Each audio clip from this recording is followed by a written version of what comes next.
حضرت ابوبکر صدیق رضی اللہ عنہ نے صبح کو غسل کیا، سردی کے سبب آپ کو بخار ہو گیا، اور جس پاؤں میں غار کے اندر سانپ نے کاٹا تھا اس میں جلن پیدا ہو گئی۔ کمزوری اور تکلیف کی وجہ سے مسجد میں نہ جا سکے، اس لیے حضرت عمر رضی اللہ عنہ کو فرمایا کہ آپ نماز پڑھائیے، اور آپ نے پیر کے روز شام ہونے سے پہلے 22 جمادی ثانی کو 63 سال کی عمر میں وفات پائی۔ 2 برس 3 مہینے 9 دن آپ نے خلافت کی۔ لکھا ہے کہ آپ کی سب عادتیں رسول اللہ صلی اللہ علیہ وسلم سے ملتی تھی، اور آپ رضی اللہ عنہ کی وفات شریف کا اصلی سبب حضور صلی اللہ علیہ وسلم کی جدائی کا صدمہ تھا۔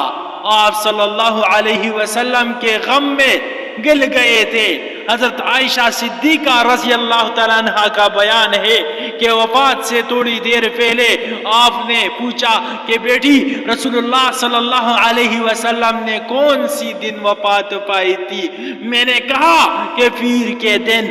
آپ نے فرمایا کہ آج کون سا دن ہے؟ میں نے کہا کہ آج پیر کا دن ہے۔ فرمایا کہ بس آج شام تک میں زندہ ہوں، اگر میں شام تک فوت ہو گیا تو میرے دفن کرنے میں دیر نہ کرنا۔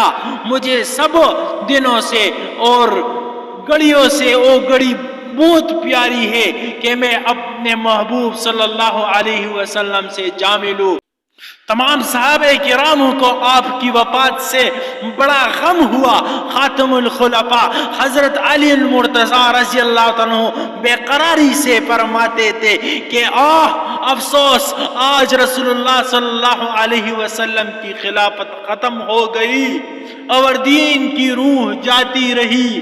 اے خلیفہ رسول اللہ، رحمتیں ہو اللہ کی آپ پر کہ آپ اللہ کی محبوب تھے۔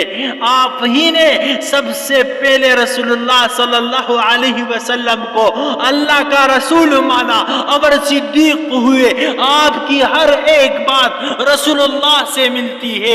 اے خلیفہ رسول اللہ، بے شک آپ انبیاء علیہ السلام کے بعد سب لوگوں سے بڑا مرتبہ رکھتے ہیں۔ قسم ہے اس ذات پاک کی کہ جس کی قبضے میں میری جان ہے کہ ہم ہر قول اور فعل میں آپ سے بڑھنا چاہتے تھے، مگر آپ ہی ہم سے بڑھ جاتے تھے۔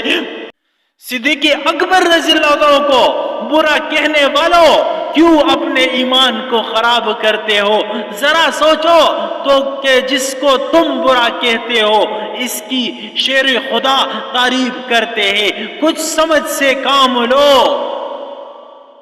صدیق اکبر رضی اللہ عنہ کو آپ کی بیوی صاحبہ اور آپ کے صاحبزادے حضرت عبد الرحمن نے غسل دیا، اور حضرت علی رضی اللہ عنہ نے آپ کی وصیت کے موافق اپنے ہاتھوں سے کفن پہنایا، اور حضرت عمر رضی اللہ عنہ نے حضور صلی اللہ علیہ وسلم کے روضہ انور منبر شریف کے درمیان ایک بہت بڑی جماعت کے ساتھ جنازہ کی نماز پڑھائی، اور آپ رضی اللہ عنہ کی وصیت کے موافق روضہ انور کے سامنے آپ کی جنازہ کو رکھا اور عرض کیا گیا، السلام علیکم یا رسول اللہ۔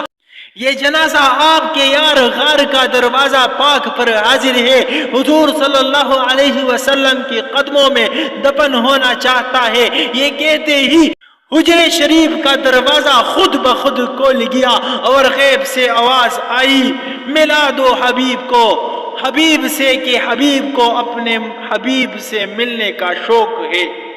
بس جنازہ کو حجرے میں لے گئے، اور حضرت محمد صلی اللہ علیہ وسلم کی دانی طرف کندھے شریف کے پاس قبر تیار کر کے اللہ و رسول کی اس امانت مبارک کو دفن کیا۔ اللہ اکبر، کیا شان عظیم ہے حضرت ابوبکر صدیق رضی اللہ عنہ کی کہ ہر جگہ آپ اللہ کے رسول صلی اللہ علیہ وسلم کے ساتھ رہے۔ ہجرت کے دن غار میں رسول اللہ صلی اللہ علیہ وسلم کے ساتھ، اور آج قبر میں رسول اللہ صلی اللہ علیہ وسلم کے ساتھ، اور کل قیامت کے دن بھی رسول اللہ صلی اللہ علیہ وسلم کے ساتھ۔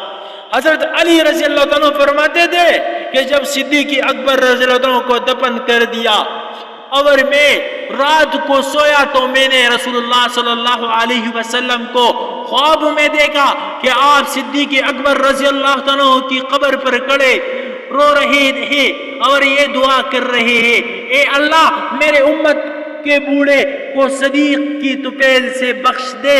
لکھا ہے کہ جب حضرت ابوبکر صدیق رضی اللہ عنہ کی وفات ہوئی تو تمام مدینہ میں اندھیرا پڑا ہوا تھا، ہر گھر اور گلی کوچ سے رونے کی آوازیں آتی تھی۔ حضرت عمر رضی اللہ عنہ اور حضرت طلحہ رضی اللہ عنہ اور حضرت عثمان رضی اللہ عنہ اور آپ کے صاحبزادے حضرت عبد الرحمن رضی اللہ عنہ نے آپ کی جنازے کو قبر میں اتارا۔ حضرات اگر آپ نے ہمارے چینل کو سبسکرائب نہیں کیا تو ہمارے چینل کو سبسکرائب کریں اور ساتھ میں گھنٹی کا بٹن بھی دبائیے تاکہ ہماری نئی ویڈیو آپ لوگوں کو بر وقت پہنچے۔